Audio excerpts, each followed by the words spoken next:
आ गए आप ज्योति मिस की क्लास में? Most welcome.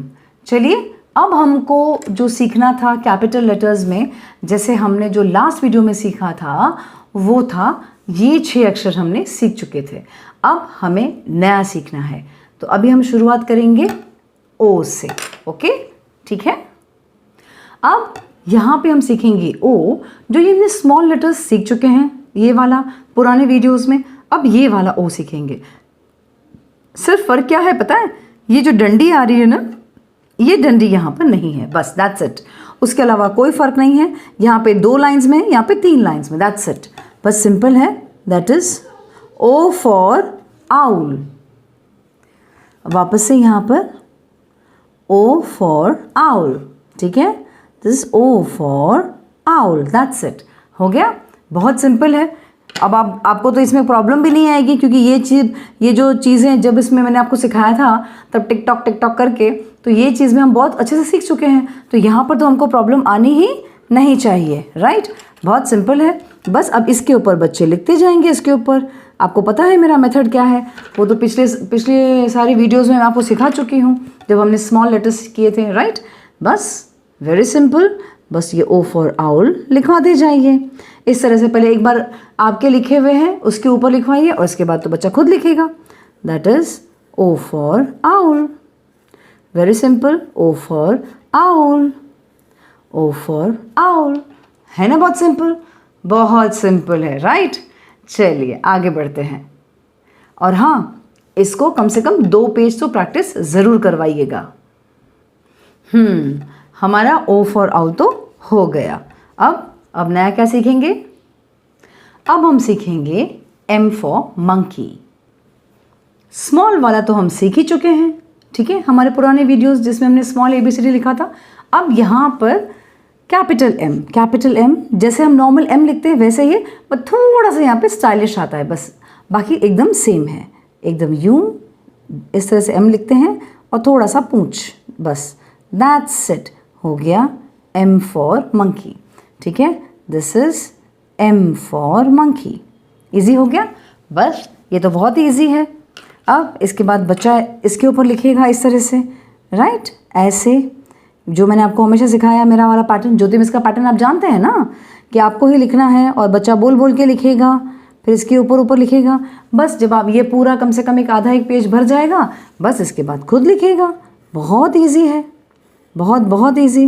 M for monkey, M for monkey, M for monkey.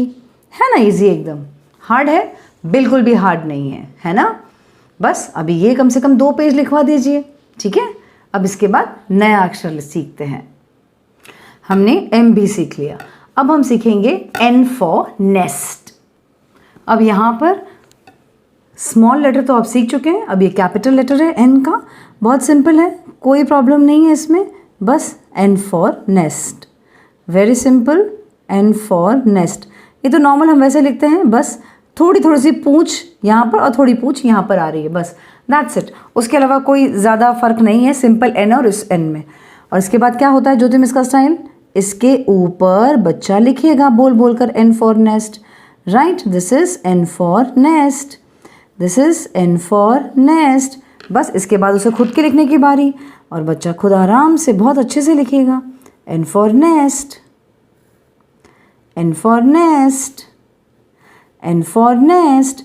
और हाँ पेरेंट्स, अगर आप लोग के पास वीडियो ये सजेशन में आया है तो प्लीज़ ये वीडियोस देखने से पहले जो स्मॉल ABCD वीडियो है, ABCD जिसे मैंने सिखाई है, वो सारे वीडियोस ज़रूर देखिए। बहुत लंबा चौड़ा प्लेलिस्ट है, शायद मुझे लगता है 31 वीडियोज़ हैं, वो दिखाइए। उसके मतलब वो सीखिए, तो आपको मेरा पैटर्न समझ में आएगा, मैं किस तरह से लिखाती हूँ बच्चों को। ये तो अगर वो किसी ने कर दिया हो ना सारा प्लेलिस्ट, तो ये उनको मक्खन लगेगा, मक्खन। ये सारे बहुत ही आसानी से कंप्लीट कर लेंगे लोग। बस हो गया एन फॉर नेस्ट, हो गया ना यहाँ पर। बस अब ये कम से कम 2 पेज का प्रैक्टिस कम से कम करवाइएगा, ओके। तो यहाँ पर हमने एन भी सीख लिया, यानी ओ भी हो गया, एम भी हो गया, एन भी हो गया। अब क्या सीखेंगे? अब हम सीखेंगे क्यू, ठीक है। अब हम सीखेंगे क्यू, ठीक है। अब क्यू बिल्कुल अलग है, जैसा ये था वैसा नहीं है, काफ़ी अलग है। बस सिंपल है, कुछ नहीं करना है। यहाँ पे सिर्फ पहले एक गोला करना है, पेंसिल उठ जाएगी और फिर यहाँ से ऐसे इस तरह से, that is Q for queen. बहुत सिंपल है, पहले सिर्फ और सिर्फ एक गोला करना है और यहाँ से पेंसिल उठ के ऐसे हो जाएगा। इनमें कोई भी कंटिन्यूटी नहीं है। वैसे आपने अब तक जो भी देखा, हम पेंसिल तब तक नहीं उठाते थे जब तक कि हमारा लेटर ख़त्म ना हो जाए, पूरा अक्षर पूरा कंप्लीट ना हो जाए। लेकिन ये ऐसा है जहाँ पे हमको हाथ यानी कि पेंसिल उठाना पड़ रहा है और फिर हम यूँ ऐसे लिख रहे हैं। Is that clear? तो ये हो गया Q फॉर क्वीन। बस बच्चों को भी ऐसे प्रैक्टिस करवाइएगा कि यहाँ पे पहले ऐसे लिखिएगा, पेंसिल उठ जाएगा और फिर यहाँ से ऐसे। बहुत इजी है, पहले आप सिंपल ऐसे बनाएंगे और फिर ऐसे। बस ये एक बार प्रैक्टिस हो गया, इसके बाद तो आप जानते हैं आपके बच्चों को तो मक्खन लगेगा एकदम करना। क्यों? क्योंकि उनको पुराना छोटा वाला ये बहुत अच्छे से आ रहा है, तो यहाँ पे उनको बहुत ईजी लगने वाला है। बस हो गया Q for queen, very easy. Pencil उठ जाएगी यहाँ पे और फिर यहाँ पर Q फॉर क्वीन, यहाँ पर ऐसे पेंसिल उठ जाएगी और फिर यहाँ पर होगा Q फॉर क्वीन। बस ये वाला भी कम से कम 2 पेजेस का कम से कम प्रैक्टिस करवाते रहिएगा, ठीक है? ये भी हो गया हमारा, ये हो गया, ये हो गया, ये हो गया, अब ये भी हो गया। अब इसके बाद क्या है, चलो बताती हूँ। अब करवाएंगे आप जो हमने पहले वीडियोस में अक्षर किए थे, V, W, X, Y और Z जो हमने किया था, इन सब की वापस से आप प्रैक्टिस करवाएंगे, ठीक है? यहाँ तक तो हमने पहले वीडियो में किया था और ये हमने अभी किया है। बस अब इसकी प्रैक्टिस करवाएंगे, यानी कि आधा आधा पेज आप लिख के देंगे, मतलब ऊपर लिख के देंगे और नीचे बच्चा लिखता जाएगा, ठीक है? बताती हूँ कैसे।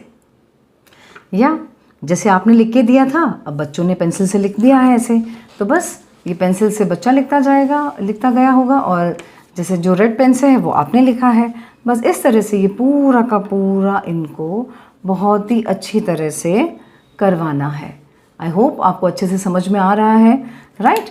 बस ये प्रैक्टिस सारा का सारा होना चाहिए। Is that clear? अब हम मिलेंगे नेक्स्ट वीडियो में और नेक्स्ट वीडियो में हम लोग और आगे सीखेंगे। तब तक करवाइए आप बच्चों को इन सब लेटर्स जो मैंने अब तक आपको सिखाए हैं उनकी प्रैक्टिस। Tata, bye bye.